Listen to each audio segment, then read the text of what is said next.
Why do you have so many comic books? I don't have that many. Lawson, we can't see. We're practically buried in comics. Longbeard Carl has twice as much. Okay, first of all, you just compared yourself to Longbeard Carl. Well, And secondly, why are they all here? John was kind enough to let me store my comics in his basement. But I've decided it was time to maybe purge a few titles from my comic book collection. Guys, you're on the air. Oh, hey.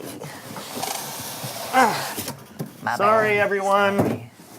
Sorry. Hey, welcome to the So-and-So Show. I'm Brandon. And I'm Lawson, the one with the comic book problem. I didn't say you had a comic book problem. I just didn't know you had so many comics. I mean, this collection is huge. Oh, this is not my entire collection. This is just A through B. You see this box right here?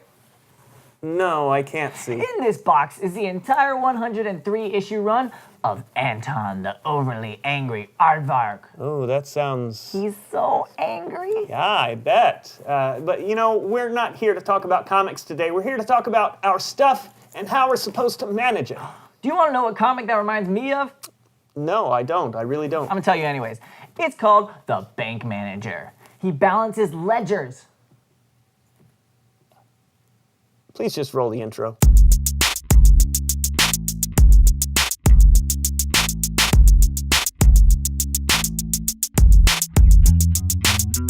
Are you sure you don't want to read Bubbles, the Pink Rhino? It's really sad.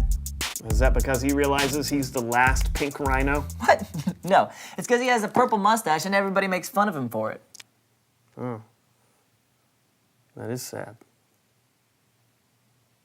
Today we have a guy on the show who knows his stuff about managing stuff because that's what he does for a living. Really? You can get paid for that? Yeah, people probably ask you the same question. True. Bring him out.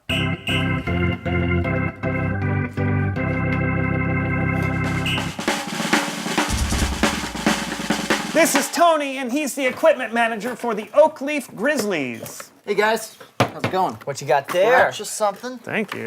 Cool. You know, I've always said we needed head protection on this set. Yeah, I think it may be a little late for you. What? Nothing? So, Tony, what does a football equipment manager actually do? Football team is made up of a lot of moving parts. My job is to make sure all those moving parts have what they need to work together as a single team. Hey, Tony, I think you might want to take a look at this chin strap. I think it's broken. Here, let me take a look. Seems defective. So you probably spend a lot of your time repairing broken equipment, is that right? Yep. Yeah, we're only given a limited budget, and you know, part of my job is learning how to use what we've been given in the best way. So what do you think is the best way to use the equipment that you've given us today? Well, football equipment is meant to play football with. But I bet if we put our heads together, we could figure out another game we could play. I know just the one.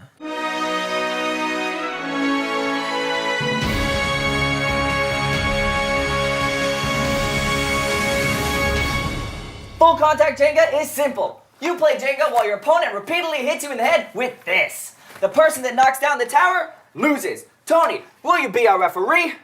Make sure nobody hits each other's arms, hands, or the actual tower. You bet. Mouthpiece is in. Let's do this. I've waited my whole life to beat you in this. Bring it.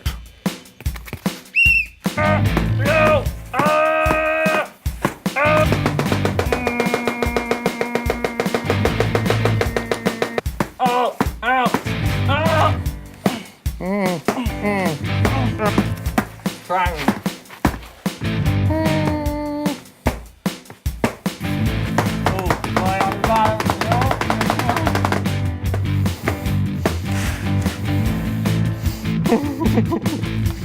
What if I do this? Is that legal? Think you hit it. I think I won. I think I heard I win. I think it's a tie. We'll call it a tie. Thank you, Tony, for taking the time out of your schedule to come talk to us. No problem. And now a word from Longbeard Carl.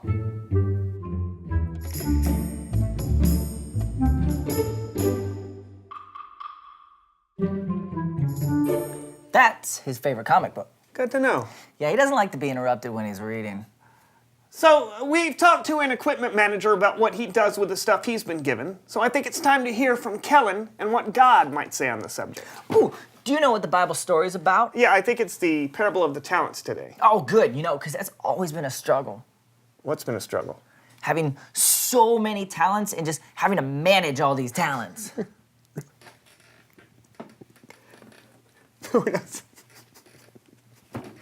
See what I have to deal with?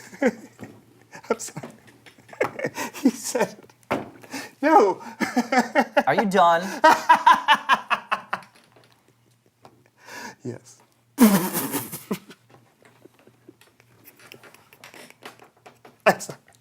I'm sorry. It's just not. It's not that kind of talent. That's not what we're talking. Are you sure? Because I have a lot to choose from. Yeah, I'm sure. Just ask Suri. Fine. Hilarious. Suri, are you there? How may I help you, Lawson, the mighty and all-powerful? Oh, no.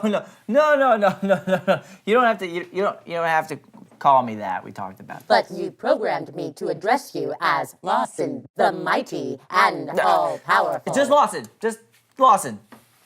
Don't call me that in front of other people. Sorry, I could not understand you.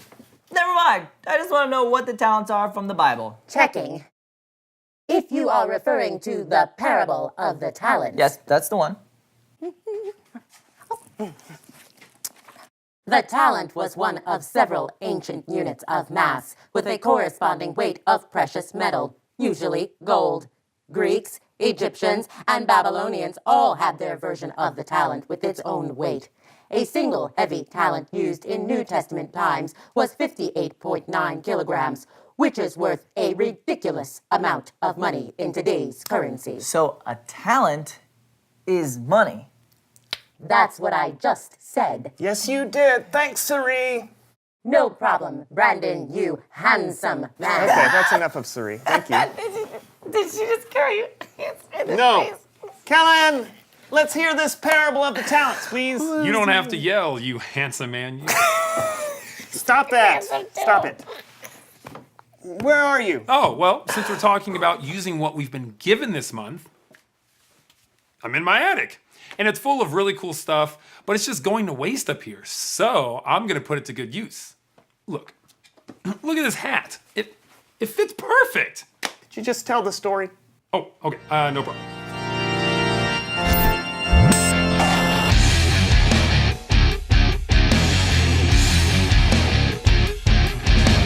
So Jesus told the parable of a rich man who was getting ready to leave on a long business trip.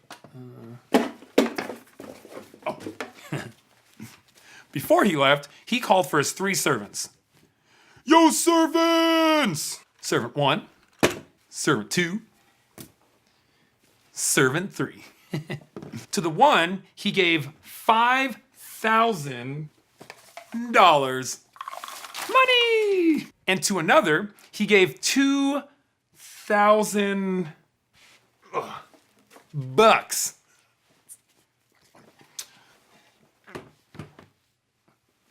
And to the third one, he gave $1,000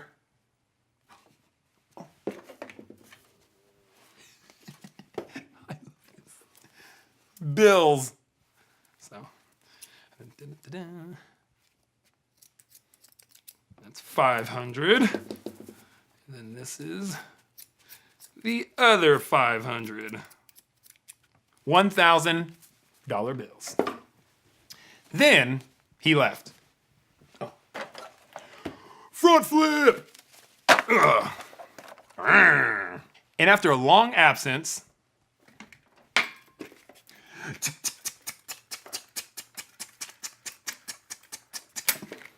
the businessman, he returned. At once, he called for his 3 servants. Yo, servants! Well, the first one, where he gave him $5,000, he showed up and he said, Master, look how I doubled your money. More money! The businessman was pumped. Dude, way to go! From now on, you're gonna be my business partner. They danced the night away. All right. The next servant with $2,000 showed up, and he had also doubled his master's money.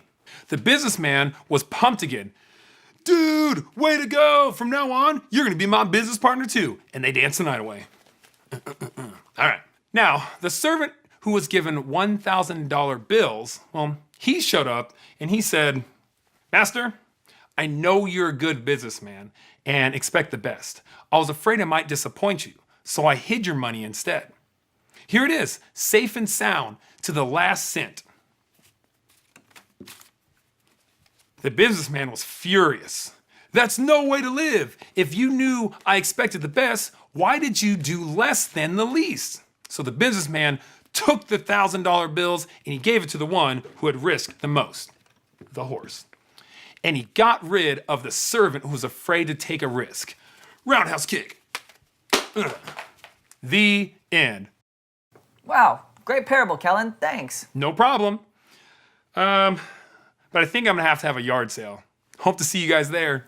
Will do. See you then. So I think the point is that everything that we're given, and I mean everything, belongs to God. So we have to take care of it. But we can't be afraid to use what He's given us either.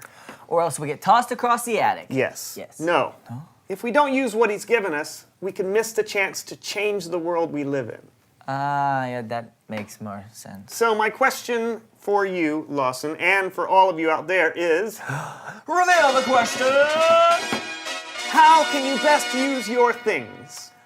Well, I'm sure I can use these comics better instead of putting them all in boxes and hiding them in John's basement for no one to see.